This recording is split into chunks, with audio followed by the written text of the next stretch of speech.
Assalamualaikum warahmatullahi wabarakatuh. Halo sahabat UT. Studi Komparatif Pendidikan Dasar di berbagai negara, diskusi 6 MPDR 5302. Perkenalkan, nama saya Kristina, NIM 5011 program studi Magister Pendidikan Dasar. Baiklah, kali ini saya akan memberikan pembahasan tentang diskusi 6.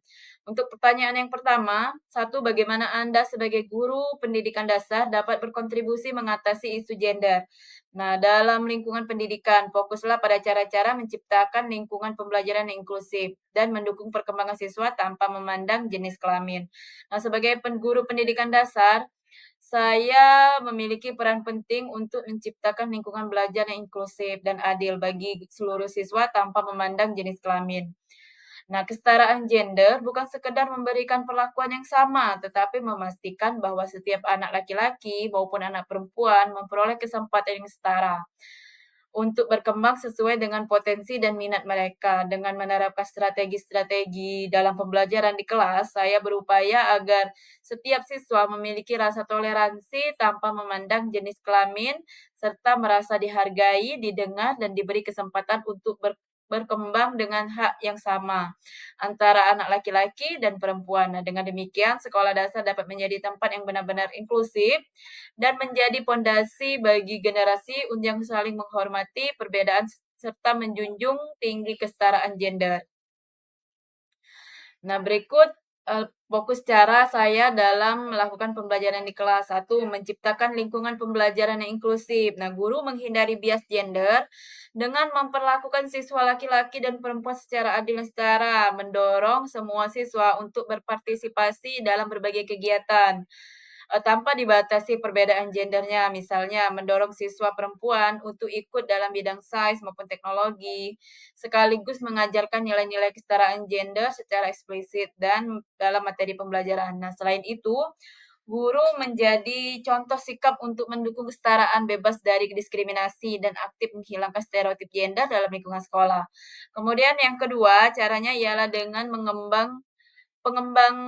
pengembangan materi dengan kurikulum. Nah, kurikulum dan materi pembelajaran perlu bebas dari konten yang memperkuat stereotip gender, seperti membatasi peran perempuan hanya pada bidang dosmetik atau laki-laki hanya sebagai pemimpin. Sebaliknya, materi harus dimasukkan contoh keberhasilan dan peran laki-laki maupun perempuan dalam berbagai bidang, serta menanamkan nilai saling menghormati, mendukung perbedaan gender. Hal ini membantu siswa dalam memahami dan menghargai kesetaraan sejak dini. Ketiga, peran kolaboratif dengan orang tua dan masyarakat. Guru juga dapat berperan dengan mengajak orang tua dan masyarakat untuk mendukung sikap kesetaraan gender di rumah maupun di lingkungan sosial. Sekolah dapat bekerja sama dengan orang tua melalui sosialisasi pelatihan maupun keterlibatan program dalam meningkatkan kesadaran pemahaman tentang isu gender. Nah, pendekatan ini memperkuat lingkungan pendukung agar anak dapat berkembang tanpa batasan gender. Kemudian yang keempat, pencegahan diskriminasi dan bullying. Nah, guru menciptakan suasana aman, nyaman bagi semua siswa dengan menerapkan aturan non-diskriminatif serta memiliki mekanisme pencegahan bullying dan kekerasan yang efektif. Nah, termasuk kekerasan berbasis gender. Nah, pelatihan bagi guru dan staf juga penting untuk mengenali dan menangani masalah ini dengan bijak.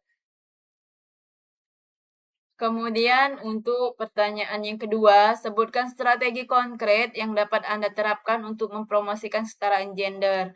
Nah, mengidentifikasi potensi gender dan mengajarkan bahwa pentingnya menghormati perbedaan merangkul keberagaman dalam konteks pendidikan dasar.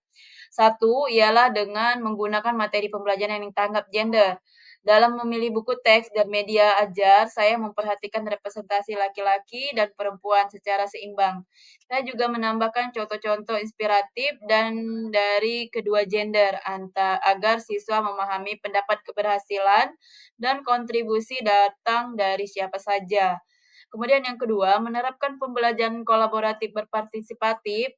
Saya sering menggunakan metode kerja kelompok yang mendorong kolaborasi lintas gender. Dengan cara ini, siswa belajar bekerja sama, saling menghargai pendapat dan melihat kemampuan teman bukan dari jenis kelaminnya, tetapi dari ide dan kontribusinya.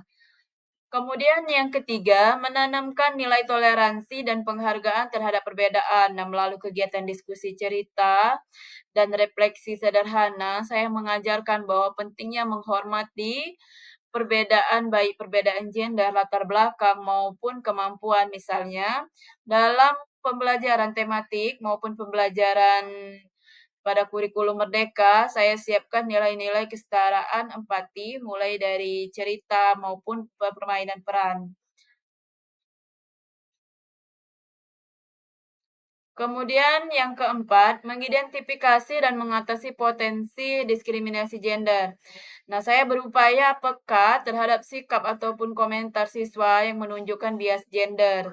Saya seperti meremehkan kemampuan teman karena jenis kelaminnya. Nah, dalam situasi seperti ini, saya segera memberikan penjelasan dan bimbingan agar siswa memahami bahwa setiap orang memiliki hak dan potensi yang sama untuk belajar dan berprestasi. Kemudian pertanyaan yang ketiga, apa tantangan utama yang mungkin dihadapi yang dalam mengimplementasikan pendekatan ini? Nah, bagaimana Anda merencanakan untuk mengatasinya? Tantangan utama yang dihadapi dalam mengatasi pendekatan ini yaitu satu, adanya stereotip gender yang sudah tertanam dalam masyarakat maupun keluarga siswa. Sehingga anak datang ke sekolah dengan persepsi tertentu tentang peran laki-laki maupun perempuan. Nah, ini sangat berdampak pada penerapan Eee, persamaan gender. Kemudian 2, kurangnya materi pembelajaran sepenuhnya netral gender karena beberapa buku teks masih menampilkan ketimpangan representasi tokoh. Kemudian yang ketiga, pemahaman guru belum merata tentang pentingnya perbedaan perspektif gender seperti pendekatan di kelas belum sepenuhnya konsisten. Kemudian upaya untuk mengatasi pendekatan ini adalah satu, memberikan edukasi nilai kesetaraan secara berkelanjutan baik dalam kegiatan pembelajaran maupun dalam interaksi sehari-hari. Nah, 2, berkoordinasi dengan rekan guru pihak sekolah untuk meninjau ulang bahwa eee, bah bahwa bahan ajar serta menyelenggarakan pelatihan kecil tentang pembelajaran yang berspektif gender. Kemudian 3, melibatkan orang tua dalam bersosialisasi nilai-nilai kesetaraan melalui pertemuan kelas atau kegiatan sekolah agar pendidikan di rumah selaras dengan nilai yang ditanamkan di sekolah. Banyak hal positif yang dapat kita peroleh dari kesetaraan gender dalam pendidikan dasar. Nah, pendidikan yang berorientasi pada kesetaraan gender tidak hanya dapat menjamin semua siswa atau peserta didik memiliki akses yang sama terhadap pendidikan, serta sumber daya dan peluang, tetapi juga berkontribusi pada kesejahteraan dan kenyamanan mereka di dalam lingkungan sekolah.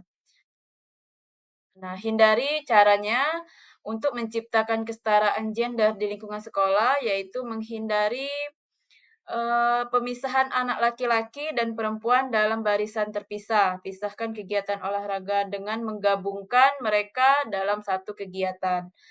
Baiklah, hanya itu saja yang dapat saya sampaikan. Semoga pembahasan ini bermanfaat bagi kita semua. Saya akhiri dengan ucapan wabillahil taufiq wal hidayah. Wassalamualaikum warahmatullahi wabarakatuh. Terima kasih.